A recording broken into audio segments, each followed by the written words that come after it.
श्री हरि। पैठ संख्या 122, प्रवचन संख्या 17। विषय भगवान श्री राम का आदर्श व्यवहार।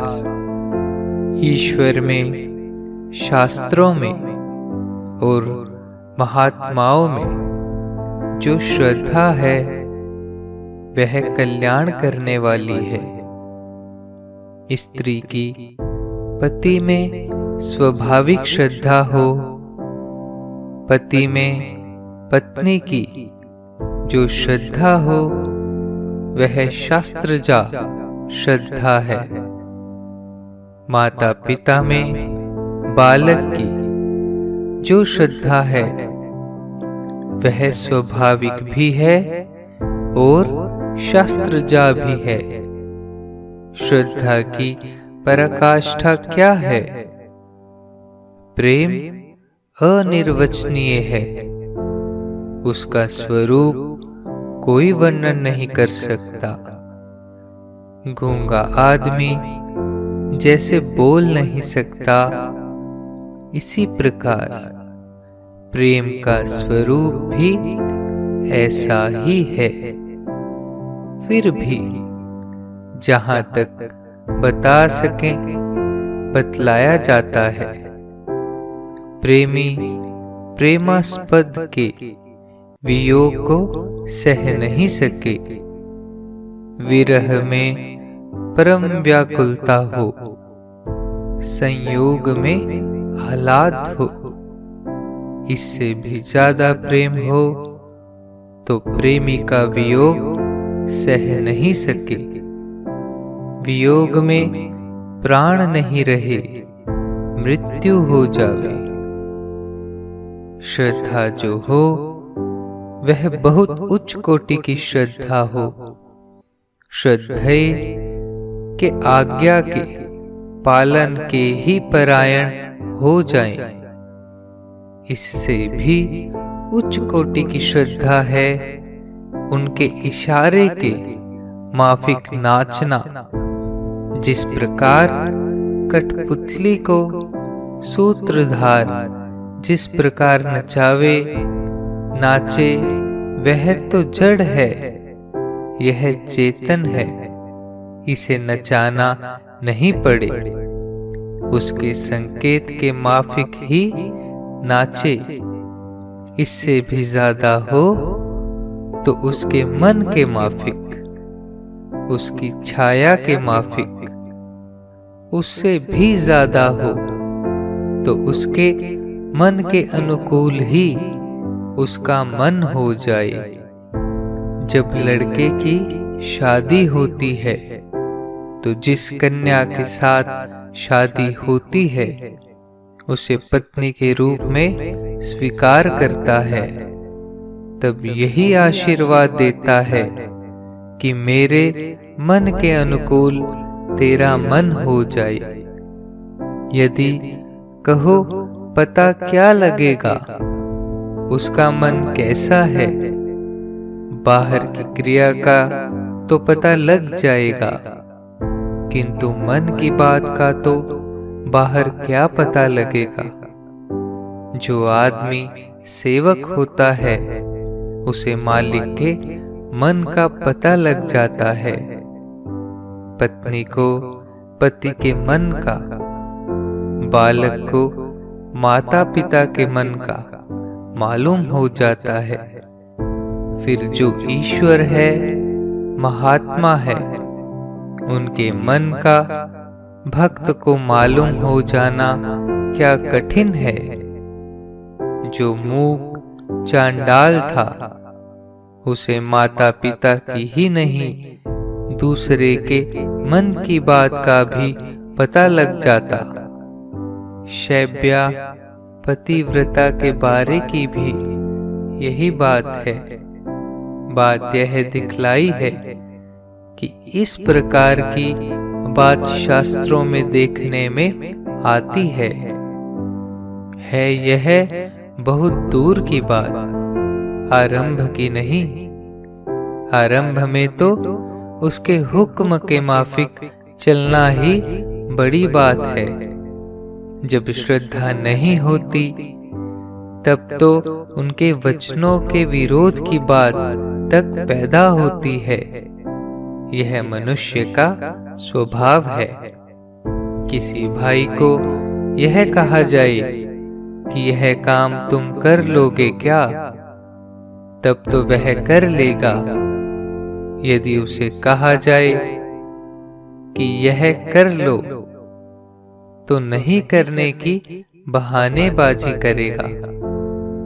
आश्रित होकर भी श्रद्धा नहीं होगी तो उसे वह चीज भारी लगेगी। यह समझना चाहिए कि मन के विपरीत आज्ञा पाकर भी भारी नहीं लगे तो वह श्रद्धा है। इससे भी ज्यादा श्रद्धा हो तो प्रसन्नता होगी, और ज्यादा श्रद्धा होने से रोमांच होगा, अश्रुपात होगा, और ज्यादा श्रद्धा हो तो मंत्र मुग्ध के माफिक आंसुओं की धारा बहेगी और उसके ऊपर भार छोड़ दिया जाए। प्रश्न के रूप में कहा जाए, यह बात आपके जचे तो यूं कर लो, तो वे शब्द उस श्रद्धालु को भारी लगते हैं। वह समझता है मेरे वास्ते यह शब्द इसलिए हैं कि इन्हें मालूम है कि मैं मानूंगा या नहीं। मेरी श्रद्धा कम है, इस बात से उसके मन में दुख होगा, और ज्यादा श्रद्धा हो तो उनके संकेत मात्र से ही समझ जावे, उन्हें आज्ञा नहीं देनी पड़े। अपना भाव दूसरा है, श्रद्धे का दूसरा भाव है।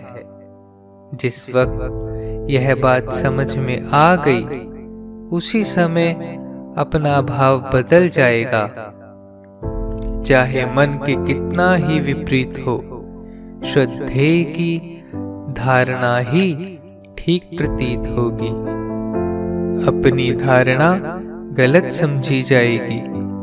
श्रद्धा की कमी होगी तो बात बदली हो जाएगी, किंतु मन में दुख होगा, यानी प्रसन्नता नहीं होगी।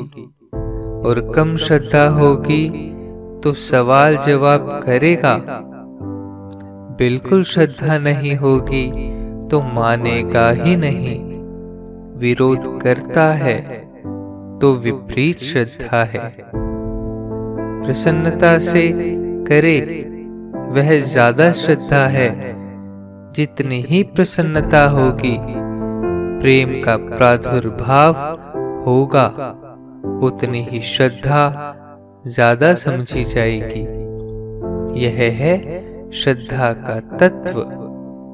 अब वह चीज समझाई जाती है श्रद्धा का विषय दृष्टांत से। श्री रामचंद्र जी महाराज की माता और पिता में, यानी कैकेयी और दशरथ में श्रद्धा थी। जब पिता की तरफ से बुलावा गया, यह नहीं कहा कि बुलाते हैं, यह कहा कि याद करते हैं।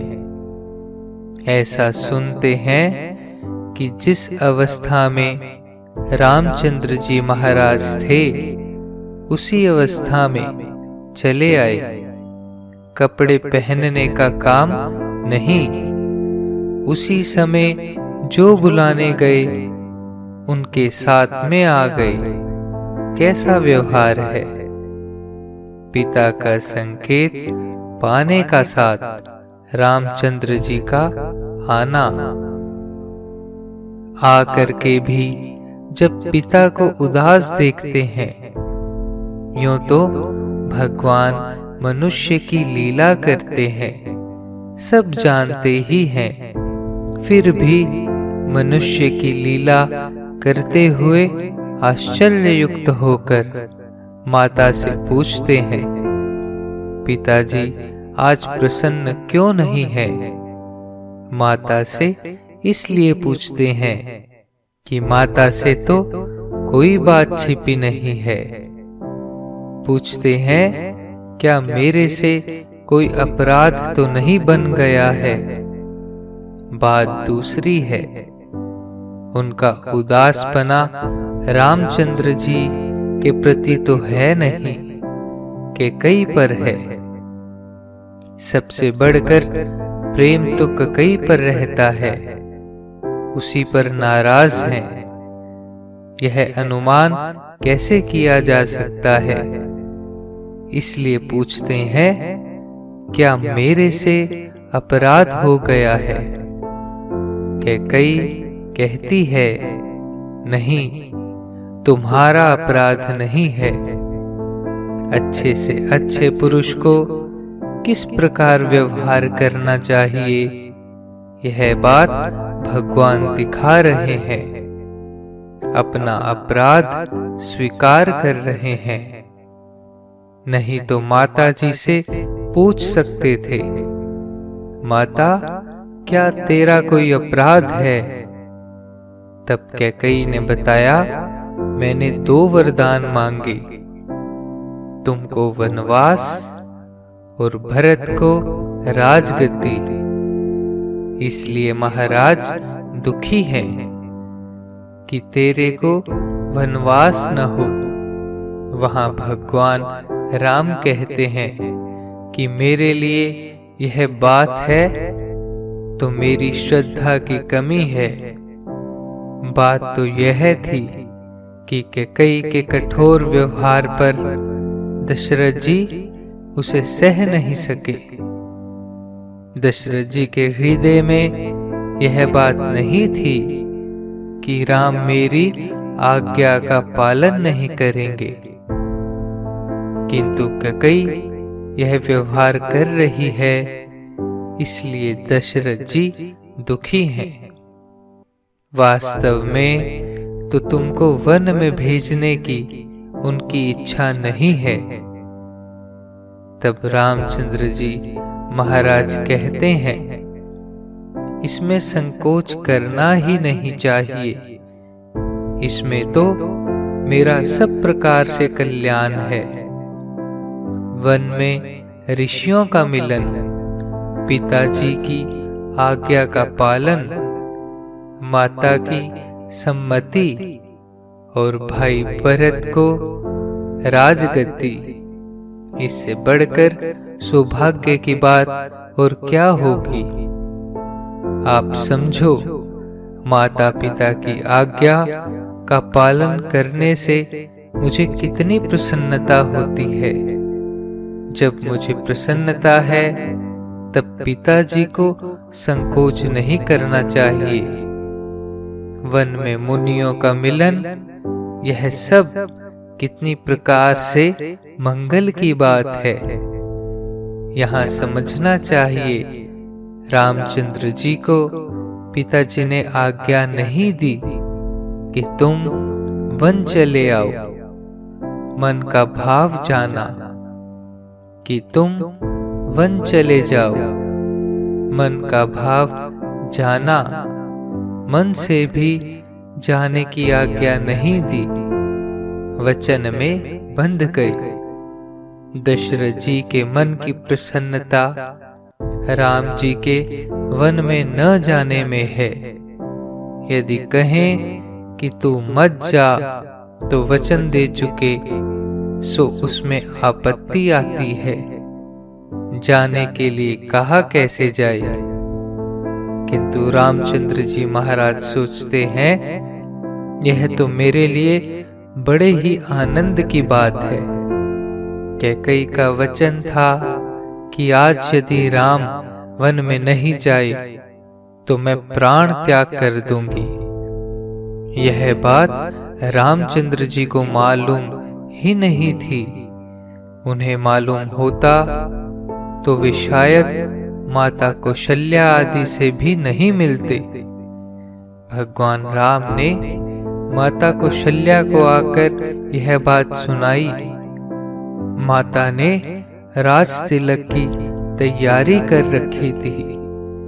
जब यह बात सुनी तो नहीं कहने लायक बात भी उन्होंने सुनाई कि पिता की आज्ञा वन में जाने की है। तो माँ ने कहा कि मेरी आज्ञा नहीं है। तब भगवान ने कहा, पिता की आज्ञा पहले हुई है, इसलिए पहले उसे पालन करूंगा, फिर आपकी आज्ञा पालन करूंगा।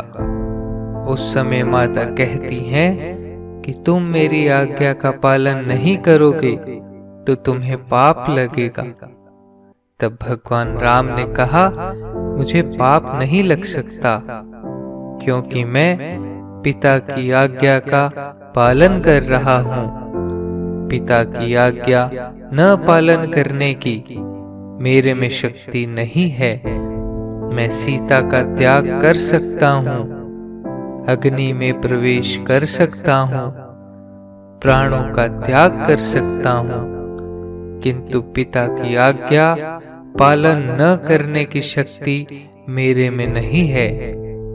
कितनी प्रभावशाली शक्तिशाली बात भगवान कहते हैं कि मुझ में आज्ञा पालन न करने की सामर्थ्य नहीं है।